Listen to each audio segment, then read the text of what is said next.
Bienvenue au Café de la Vérité. La semaine passée, on nous a parlé qu'on était pour rentrer très bientôt dans la Troisième Guerre mondiale. Ce que je vais vous parler ce matin, c'est qu'on va parler de certaines étapes qui vont avoir lieu et qui vont se succéder jusqu'à la Nouvelle Jérusalem, la Nouvelle Terre et les nouveaux cieux. On va passer quand même rapidement, là, on n'ira pas dans tous les détails parce qu'on en aurait pour plus qu'une semaine. Mais on va regarder, donner une idée qui va surtout s'adresser à ceux qui n'ont pas accepté Jésus comme Seigneur et Sauveur. Ceux qui vont passer, qui vont manquer l'enlèvement. Ceux qui vont passer les tribulations et toutes ces choses. Je pense que c'est important pour leur faire réaliser ce qui va arriver et ce qu'ils doivent faire et ne pas faire. Donc, cette vidéo-là va être extrêmement important à le partager à des non-croyants, à des gens à qui on a parlé de Jésus, mais qui sont comme sur la balance. Là. Je veux pas, je veux pas. Là, au moins, s'il manque l'enlèvement, ils vont avoir une horaire. Ils vont avoir une idée de ce qui s'en vient. Le premier signe, le plus grand signe qu'il y a eu, qu'on voit qui est fait, ça a été le retour d'Israël. Il y en a qui ont parlé de la Deuxième Guerre, mais non, c'est impossible la Deuxième Guerre, que l'enlèvement et le retour de Jésus aient lieu, parce qu'Israël n'était pas revenu chez eux. Il fallait qu'Israël revienne. Donc, une fois Israël revenu, Jésus a dit, cette génération ne passera pas. La moyenne de vie présentement en Israël, c'est 83 ans. On arrive aux 83 ans, là, sont rentrés en 1948. Donc, les choses vont débouler et débouler rapidement. Jésus a dit dans Matthieu 24, les versets 6 à 8, Jésus s'adressait ici pas aux croyants. L'Église n'était pas encore née. Jésus s'adressait au peuple juif. Et il dit, vous entendrez parler de guerre et de bruit de guerre. Gardez-vous d'être troublés, car il faut que ces choses arrivent, mais ce ne sera pas à la fin. Une nation s'élèvera contre une nation, un royaume contre un royaume. Il y aura en divers lieux des famines, tremblements de terre. Et tout cela sera le commencement des douleurs. Oui, mais des guerres, il y en a toujours eu. Des guerres, il y en a toujours eu. Oui. Des famines, il y en a toujours eu. Oui, des tremblements de terre aussi. Sauf que au mois d'avril cette année, il y a 20% plus de tremblements de terre qu'il y en a eu l'année d'avant. La guerre, on n'a jamais été aussi proche d'une guerre qui pourrait détruire la terre complète avec tous les armements qu'ils ont aujourd'hui. La famine, combien sont pris aujourd'hui à avoir qu'un repas par jour quand c'est pas aux 2 jours? La famine est là. On voit même dans des villes, dans des pays riches comme aux États-Unis, aller faire un tour à Los Angeles. Combien il y a d'itinérants? Montréal, Trois-Rivières, même ici à Shawinigan. Il y en a beaucoup maintenant. Donc, comme les douleurs de l'enfantement, les choses deviennent de plus en plus fortes et de plus en plus souvent. C'est un des signes. Mais avant que ce signe-là devienne extrême, donc la Troisième Guerre mondiale commence et tout, il va y avoir l'enlèvement des croyants. 1 Corinthiens 15 et les versets 51-52. Je vais quand même aller le lire.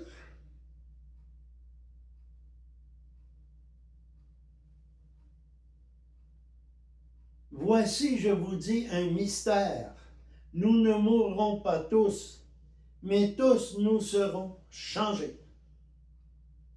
En un instant, en un clin d'œil, à la dernière trompette, la trompette sonnera et les morts ressusciteront incorruptibles et nous serons changés. Quand il dit nous serons changés, c'est notre corps. Parce que notre corps qu'on a ici, c'est un corps pécheur. On va recevoir un nouveau corps. Un corps lumineux. Un corps parfait. Vous avez mal au dos? Il n'y aura plus de mal de dos.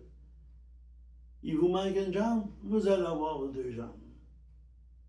À l'enlèvement, ce qui va rester à terre comme signe, ça va être nos vêtements, nos bijoux, vos montres, tout ça va rester ici et nous, on va monter. Et en un instant, il y en a un clin d'œil. Donc, l'arrachement va être très, très rapide. Ça, c'est le premier signe qu'on va voir. Et là, il va être suivi de la guerre mondiale. On voit très bien là, les États-Unis qui parlent d'attaquer l'Iran, ils se préparent à ça. Donc, c'est très, très proche. Ensuite, on va avoir la venue de l'Antéchrist. Il va être reconnaissable facilement parce que il va faire un traité de paix. Mais pour avoir une paix, il faut qu'il y ait une guerre. Il va avoir un traité de paix de 7 ans. Mais il ne le respectera pas. Il va respecter 3 ans et demi et après, d'autres choses vont suivre. Et durant ce temps-là, ces 7 années-là, il va y avoir les tribulations, les 7 coupes que vous allez trouver dans l'Apocalypse, les 7 sceaux, les 7 trompettes qui vont commencer. C'est des catastrophes qui vont arriver une à l'autre. Il y en a 7 qu'on a vues en Égypte qui vont se répéter, mais pire. Il y a des endroits là présentement qui ont reçu de la grêle gros comme une balle de softball. Mais cette grêle-là va être minime avec celle qui va tomber durant les 7 ans. Donc, ça va être terrible. Une autre chose, il va avoir la marque de la bête. Dans Apocalypse 13, 16 à 18, qui nous dit « Personne ne pourra acheter ni vendre sans avoir la marque de la bête et adorer la bête. » Pourquoi? Pour un contrôle complet. Il n'y aura plus d'argent monétaire. Tout va être numérique. D'ailleurs, il se prépare à ça déjà. L'euro numérique est annoncé pour le mois de novembre. Oh, ils ne retireront pas l'argent tout de suite complètement. Mais là, ils vont rendre ça difficile pour l'avoir. Parce que si vous retirez plus que 200 euros, vous allez devoir justifier le pourquoi. Quel problème! Hein? Desjardins, ici au Québec, les caisses Desjardins ont annoncé qu'en 2027-2028, il n'y aurait plus aucun guichet automatique. Mais là, ils n'auront plus besoin de guichet. Il n'y en aura plus d'argent. Fait qu'ils vont tout contrôler. Vous refusez d'adorer la bête, on coupe. Vous n'aurez pas. La maman qui a 2-3 enfants, là, hein? Qu'il y en a un qui est malade, là. Hey, on va dire, donne-moi là la marque. Faut pas. Faut pas. Parce qu'une fois vous allez avoir accepté la marque de la bête, c'est l'éternité dans la géhenne avec Satan et ses serviteurs. Il n'y a pas possibilité de revenir en arrière. va falloir que vous refusez. Ensuite, il va y avoir une interdiction d'avoir un autre Dieu que l'Antéchrist. Aujourd'hui, on peut encore parler de Jésus. On peut encore prier Jésus. On peut encore louer Jésus. Mais dans ce temps-là, si tu prononces le nom de Jésus, tu vas probablement payer de ta vie. Si tu es pris avec une page de la Bible, tu vas payer de ta vie. Si tu refuses de te mettre à genoux devant la statue de l'Antéchrist, tu vas payer de ta vie. Donc, interdiction d'adorer le vrai Dieu, d'adorer le Créateur et son Fils. Une autre étape qui va se faire après les 3 premières années et demie, l'Antéchrist va commettre l'abomination des abominations. Un sacrilège horrible.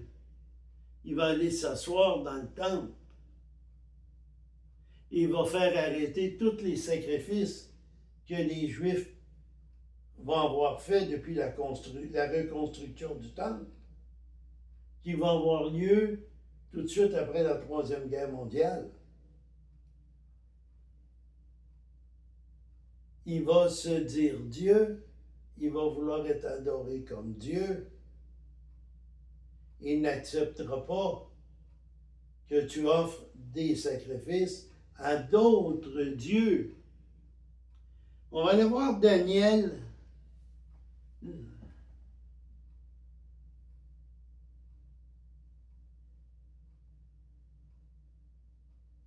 Daniel 9, 27.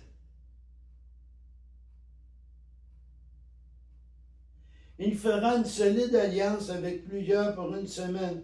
Durant la moitié, il fera cesser les sacrifices de l'offrande. Le dévastateur commettra les choses les plus abominables jusqu'à ce que la ruine et ce qui a été fondent sur le dévastateur.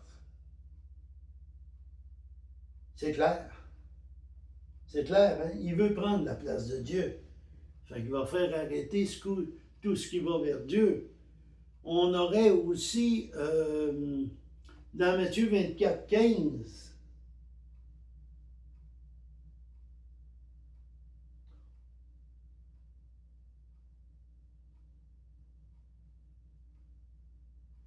c'est pourquoi, lorsque vous verrez l'abomination de la désolation, donc a parlé le prophète Daniel, établi en lieu saint, que celui qui lit fasse attention. Alors ceux qui seront en Judée, qui fuient dans les montagnes,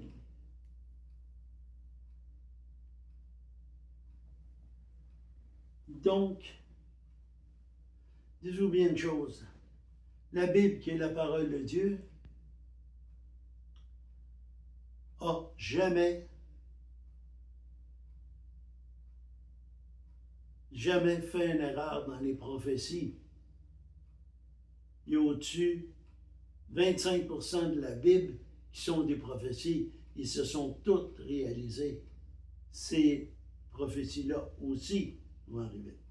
Ensuite, on va voir le retour de Jésus-Christ. Ça nous dit, tout œil le verra, tout genou fléchira. Jésus va descendre avec son armée, ses anges, et avec nous, ceux qui vont avoir été enlevés, son épouse, ceux qui ont cru qu'il était le seul chemin et qui ont pris ce chemin étroit-là. On va descendre pour régner pour 1000 ans. Satan va être attaché pour 1000 ans. Si on va dans Apocalypse 20, et le verset 11 et 12. Non, ça c'est le grand trône blanc, excusez-moi, c'est 1 et 2. Puis je vis descendre du ciel un ange. Il y avait la clé de l'abîme et une grande chaîne dans sa main. Il saisit le dragon, le serpent ancien, qui est le diable et Satan, et le lia pour 1000 ans. Lorsqu'il va être, après le 1000 ans, il va y avoir l'autre étape qui va être le grand trône blanc. Il y a 2 jugements dans la Bible. Il y a le jugement de Jésus, c'est-à-dire l'épouse, où qu'on ne sera pas jugé pour nos fautes, parce que Jésus a lavé nos péchés, mais pour nos récompenses. Jésus a confié des missions à tous, des plus grandes à certains, des plus petites à d'autres, mais il a confié des choses à faire. Et si ces choses sont bien faites,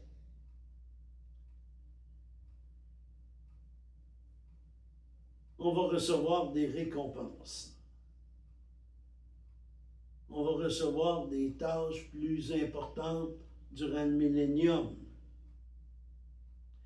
Mais ceux qui vont avoir manqué ce jugement-là vont passer au grand trône blanc. Et le grand trône blanc, lui, il va juger sur les fautes que vous avez.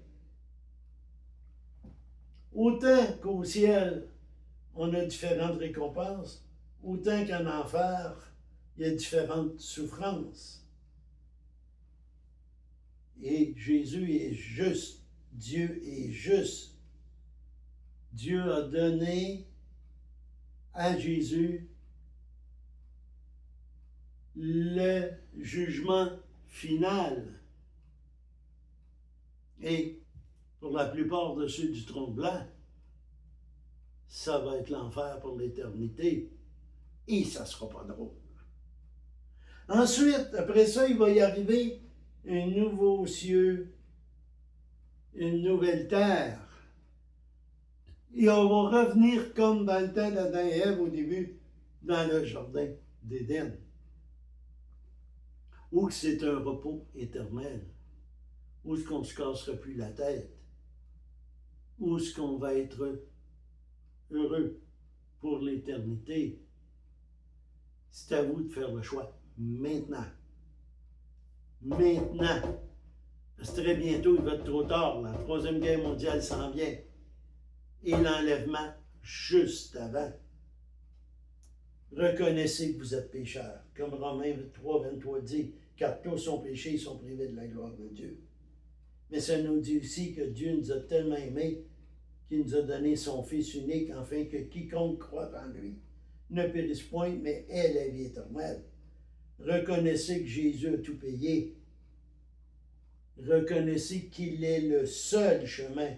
Il n'y a aucune religion qui va vous emmener au ciel. Seul Jésus. Faites la prière. Seigneur, oui Père, je suis pécheur. Je te demande pardon de mes péchés. Je reconnais que tu m'as tellement aimé. T'as envoyé Jésus verser son sang, afin que moi, péché, puisse être pardonné. Remerciez-le. Sur cela, bien, que l'Éternel vous bénisse. Partagez, et n'oubliez pas, si vous ne connaissez pas Jésus, priez. Amen.